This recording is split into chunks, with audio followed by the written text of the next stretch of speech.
Hello and welcome. Today, we're going to be going over the officer corps roles and the chief of army and all the military high command stuff like that. And then we're basically going to be going from right to left, so chief of staff of the army all the way down to the military high commands. You know, do the usual if you like the video, like blah, blah, blah, you know the deal by now. Okay, so to get into it, the chief of the army. So all of these are a one use, okay? And we'll go over it in a minute. But just so you know that the chief of the army, you can only ever have one. Okay, this is what this is referring to. So this slot right here, chief of the army, means you can only have one. Okay, so with that in mind, we're going to go through them.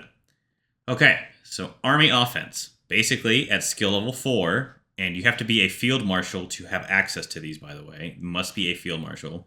At skill level 4 of a field marshal, they get the army XP and division attack. Now, if you get this up to 8, we're basically just going to be comparing the 8 stats here, okay? The 8 and the 6s.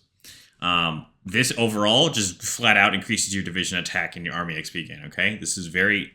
I would take this. It depends on your situation, but this is just generally overall good, okay? Entrenchment Specialist.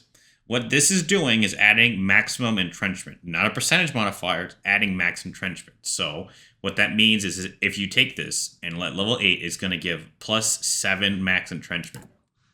What that is referring to is this value right here. The max entrenchment. It increases it by 7. You can see that trench warfare increases it by 10, okay? So it's just going to increase your entrenchment overall for all of your divisions, every single one of them, by 7. Okay, so if you combined that and you had a general that had ambusher, you could get another 5 on top of that. So you can, and if you add trench warfare and you add more defensive buffs on it, it's going to go to ridiculous levels. If you need to hold a line, take this. It's very good at doing so. Okay, and then Army Reformer does what it says. It by far gives you the most XP gain for your army just in total. Army Planning. Okay. What this is referring to is a planning speed, okay? And in my general's traits, I told you that planning speed as a trait is not very good. Taking it on a army-wide for your chief of staff of the army that you could only have one, I would not take this. I would take something else, okay? And we can see that this requires Thorough Planner to use, okay? Which, Army Reformer requires you to have Fast Planner. So, there you go. Entrenchment speed requires defensive doctrine, easy enough, and army offensive requires offensive doctrine, okay? So we can see that you'd have to take Thorough Planner to get this planning speed bonus, which was one of the things that I said, hey, if you're going to take one, you should take the Thorough Planner, okay? So you may end up with a planner that gives you more max speed, more maximum for your planning bonus, but increases your speed, which is an oxymoron on itself, but hey... there you go. So again, I wouldn't take this one if I had a choice. Army Defense. Okay. Now we get into the little tricky situation here. This one isn't going to increase your division defense by all of your divisions by 50%, increase your army XP, okay? It requires Unyielding Defender. So, you actually may not be able to get this doctrine. Because of the way the generals work, you either have to roll an inflexible general, or you start with one. And then you're going to have to get army defense through that way. And you have to level him up to a field marshal and then get him to like level 4. Okay? This compared to entrenchment speed specialist, honestly, would probably take entrenchment specialist if you're going for that defensive buff. It just depends what you want to do there. If you want to stack entrenchment, then do that. If you want to stack defense, then you can do that way. Army maneuver. What this guy, it requires aggressive assaulters. So you need a brilliant strategist to do so. So it requires aggressive assaulter, and he requires to have brilliant strategists to take it, okay? So you may or may not start with one. It's very unlikely that you will start with one, but you can get one eventually at level 1, but it takes forever to get them up here. So yeah, this increases your division speed by 5, 10, and 15%, and then your army XP gain, okay? Take this if you want your divisions to go ridiculously fast. Now, this is just increasing the speed. So imagine a tank that goes 15% faster. So like a division goes 12 kilometers an hour, is going to go 15% faster. This is good. I would take it. It's situationally useful. You have to spec your army to build with it. So like, let's say you had tanks that go like, let's say division goes like 8 kilometers. You can maybe go 10 or something like that. It just depends. Army org. What this is doing is increasing your division organization. If you're making an org wall, you know what that is. Basically, you spam out hundreds of divisions and you get them to stop the enemy in their tracks. Take Army Org then, it's worth it. If you're org walling, take it, it's worth it. Army morale.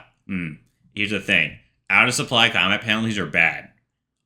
If you're out of supply, you're already in a bad way. This limits it. Would I take this as an overall on one chief of staff? Probably not.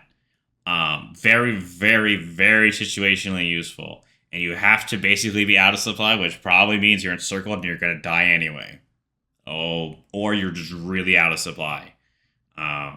It can be situationally useful on the Eastern Front, especially if you're running out of supply. But usually they would take either defensive doctrine or entrenchment, okay? I would be highly speculative if they're saying they're taking a non-combat out of supply penalty at minus 3%, okay? Up to 9. And then lastly, Army drill. This basically makes your divisions train faster. If you had a dude like this, you may have him at like 4 or 6, and you would swap him in real quick to get these divisions out faster and pump them into the field, okay? As a long-term chief of staff, he's not going to make it. He's bad. He's bad as a long-term. But if you need divisions to train them up for the war really quickly, or you're losing really bad, you need your divisions out, you can swap your chief of staff and take Army drill. I can see it used that way. And he requires expert delegator to do so. That means he has to get to this, okay? Which is actually pretty hard. Army morale requires charismatic. So charismatic is easy. You just take the trait, okay? And then Army organization requires organization first. So basically it takes this. Reinforced trait +2 is not bad, okay? You can easily get that. Army maneuver requires aggressive assaulter, as I said. And then all these require what they say they require. So with that, we're going to go move on to the military high command. Okay, so military high command. Basically, what this is showing you is in your officer corps, you get 3 of them. It's referring to these guys right here, okay? You get 3 of them, okay? So it's not as constricting as your chief of staff on which one you need to pick, right? You have more flexibility here. Okay, so we're going top to bottom. So Army regrouping specialist. It increases your division recovery rate by 12%, okay? It's very situation, okay? If you're getting hit pretty bad and you need to recover faster, this is a good trait, okay? If you stack it with charismatic, I could see this being very powerful. At 8, you would have, and if you had charismatic on your general that had this, and then his field marshal above him gave another 5% to the division, to all the divisions flat, you're talking about something close to 25 to 30% division recovery speed increase. That is ridiculously good, okay? At that point, I would take it, okay? So again, depends on the situation you need to, but overall, a decent trait. Cavalry. Cavalry is bad, but if you're going to use it, you're going to use it, okay? If you're in China and you need cav, then this is the thing to have, okay? It's just cav. Again, situationally useful, but it's cav. Infantry, very good. Pretty much take it all the time. If you can get it, because your infantry are either defending or they are attacking, okay? They are either defending or attacking something, and buffing them both is very good. For a specialist that takes one of your slots, very good. Take them all the time, basically. Army logistics. This decreases your division attrition. Good if you're fighting in Africa or in the Eastern Front and you need to take a less attrition. It's dependent on how much supply usage you're doing. But basically, it just limits the attrition of the equipment, okay? It doesn't increase your supply or anything like that. So make sure that you know what this means. It means your divisions are losing less equipment from attrition, more or less. Entrenchment. Okay, here's the thing with this. This is bad. This is dog shit, okay? As I stated in my previous video, Guerrilla Fighter, in my opinion, is trash. And it gave you a 50% increase in your entrenchment speed, okay? Having it go up by 8% is really bad. Never take this. This is worthless, okay? Don't do it. Garbage. Armor Specialist, very good. And it requires you to... Basically, it gives your divisions all of their attack bonuses for armor. It's very good. And if we look at the top, we can see that Army regrouping requires organizer, okay? So you have to be a field marshal to basically take these traits. Basically, Organizer is a trait right here. Basically increases your planning speed by 10%. Very good. You have to earn it though, and you have to use it through battle planning, which means it's actually kind of hard to get. Cavalry Leader requires Cavalry Leader. Obviously, as stated right here, it's not a bad trait. You can easily earn it. Infantry Specialist requires Infantry Leader. Again, you can earn it very easily. Not that bad. Army Logistics requires Skill Staffer. Now, Skill Staffer is kind of hard to get. It is a 2,000 point XP buy instead of these 1,000 pointers right here. It does take a while to get. It is possible. You're just going to be taking a lot. You're going to be taking like 2% penalties on all of your divisions when you're doing this, because you're going to want to have 25 armies instead of at least controlling 24, because there's a little play there on whether it decides to work or not. Entrenchment requires Engineer. Engineer is relatively easy to get if you're attacking across the river or fording. It's relatively easy and doesn't require that much XP. But again, trash. Don't do it.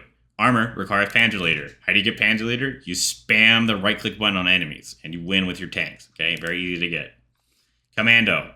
Commando Specialist. This right here may be one of the best military high commands in the entire game. Basically, it makes your special forces attack 20% harder, and they fight 20% better on defense, and requires Commando. Commando is actually a kind of a hard trait to get. You either need to be naval landing or paratrooping or fighting in bad temperatures, or you start with a Commando. Either one of those works, and you need to get him to level 4, okay? Now, here's the thing about Commando.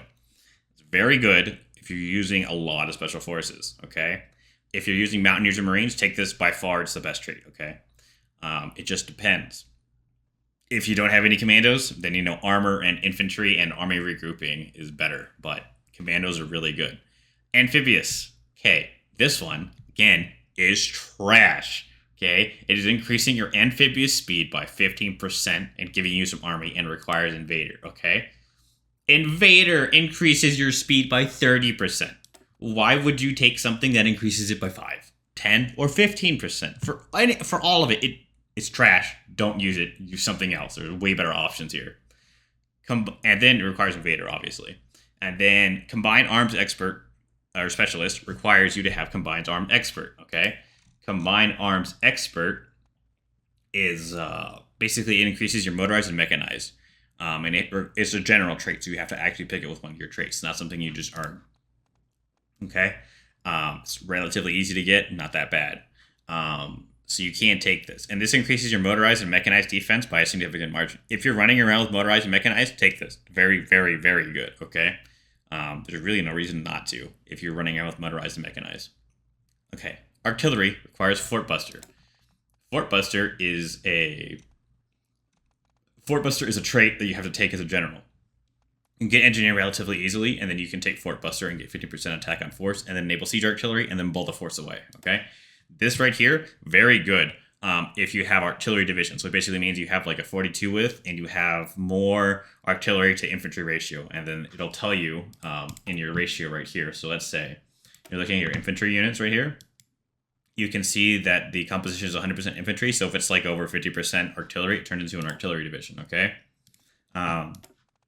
In that case, and you're using superior firepower, this is a very good trait. Increasing all of your division's attack by 10% on artillery units up to 20%, very, very good, okay? I would take it. Concealment. Okay, here's what we're getting into. Basically, Concealment Expert reduces, so this right here, Camouflage Expert, okay? This right here, Concealment, requires Camouflage Expert. I said Camouflage Expert is highly, highly dependent on whether you have lost the air war, okay? And it gives you a minus damage reduction of, like, they reduce your damage by 50%, and your air superiority bonus is reduced by 50%, okay? This is reducing the enemy air support by 5, 10, and 15. So, if you have lost the air war, and you are getting bombed, or you do not have complete air superiority, it is a decent pick, okay? It is not a bad one. It is a decent pick because it's reducing enemy air support, okay? It is a little bit different from damage reduction against CAS. It's just reducing their air support penalty across the board, okay? So it's good if you're fighting in terrain and you do not have green air. If you have green air, it's worthless. If you don't have green air, it's a decent pick, okay? So yeah, that's all the military high command and the chief of the army traits.